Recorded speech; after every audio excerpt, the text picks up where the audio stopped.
¿Y si el fin del mundo de la ficción no fuera más que un spoiler de nuestro futuro? Las pantallas dejaron de ser un escape de la realidad hace mucho tiempo. Hoy son laboratorios narrativos que permiten entender las crisis estructurales de la humanidad. En este video analizaremos desde 3 espejos distópicos cómo la ficción interactiva analiza la economía, la sociedad y las instituciones, en este caso desde un punto de vista más pesimista y premonitorio. ¿Y qué mejor manera de empezar el espejo económico que viajando a las profundidades del mar? Rapture es la ciudad ficticia donde toma lugar BioShock, personalmente uno de mis videojuegos favoritos. Una ciudad en antaño preciosa, pero destruida por su propio modelo de sociedad. ¿Acaso un hombre no tiene derecho al sudor de su propia frente? No, dice el hombre de Washington. Pertenece a los pobres.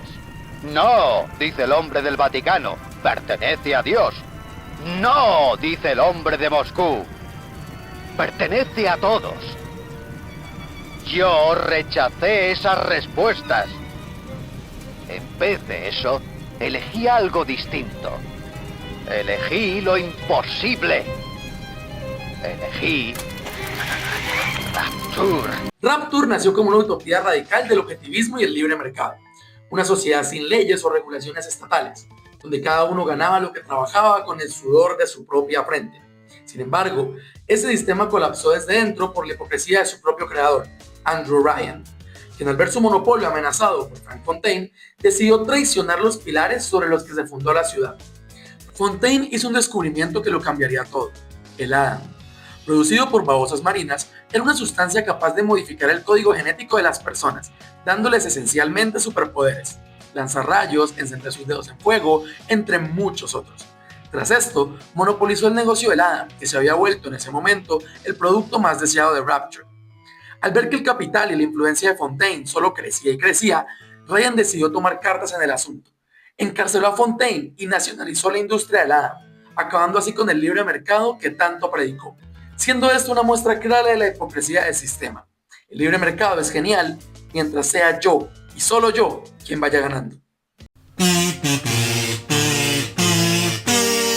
Esta misma paradoja se puede apreciar en la geopolítica actual en la guerra tecnológica global. Mientras países como Estados Unidos gritan a los 4 vientos sobre la libertad y el libre mercado, implementan aranceles y bloqueos unilaterales a corporaciones asiáticas cuando ven amenazada su hegemonía en el sector tecnológico. Uno de los casos más conocidos siendo el de Huawei, que se le impuso un bloqueo y unos aranceles muy altos de su venta en países aliados a los Estados Unidos de América.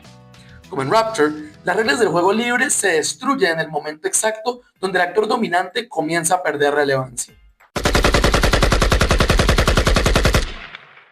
Para este siguiente espejo, el sociopolítico, vamos un poco menos profundo que el fondo del mar.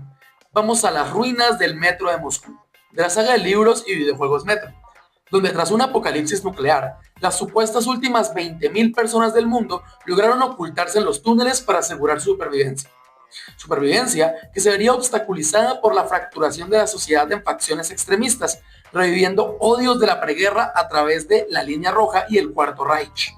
El juego demuestra cómo opera el radicalismo ideológico, deshumanizando a quien tiene una opinión distinta, encapsulando a la población en un dogma de destrucción mutua donde el oponente no es un rival con una opinión o argumentos válidos, es simplemente una plaga que debe ser eliminada por el ideal del bien mayor. Y esto se ejemplifica perfectamente en una de mis líneas favoritas del videojuego: los nazis matando a cualquiera ligeramente mutado, los comunistas ansiosos por arrear a todos a un solo estado, nosotros hablando de salvación mientras matamos y matamos. Y esa fue la forma del hombre, siempre.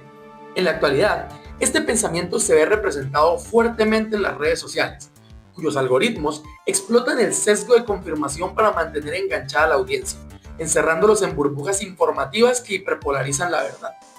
¿Pueden recordar alguna vez que hayan debatido como seres humanos racionales o hayan visto a alguien hacerlo en Twitter, Facebook o Instagram? Cuando pensamos en estas redes sociales, pensamos en insultos y desacreditaciones. Todos gritamos nuestras ideologías al aire, pero no nos tomamos un segundo para callarnos, escuchar y entender por qué los demás piensan distinto. El oponente deja de ser un contradictor legítimo y se convierte en una amenaza existencial que debe ser eliminada. Pero, ¿somos realmente víctimas de este algoritmo anteriormente mencionado que nos radicaliza? ¿O simplemente estamos viendo lo que queremos ver? Pienso que en ese sentido, si mi algoritmo me muestra un rechazo a otro o muestra al candidato como un deber o un rival que tengo que eliminar, es porque es mi propia perspectiva acerca de ese candidato. Entonces pienso que el responsable soy yo como usuario de redes sociales. Es decir, que la radicalización empieza en nuestra propia incapacidad de reconocer que el sesgo no está solo en el código, que está dentro de nosotros mismos y lo que nosotros queremos ver.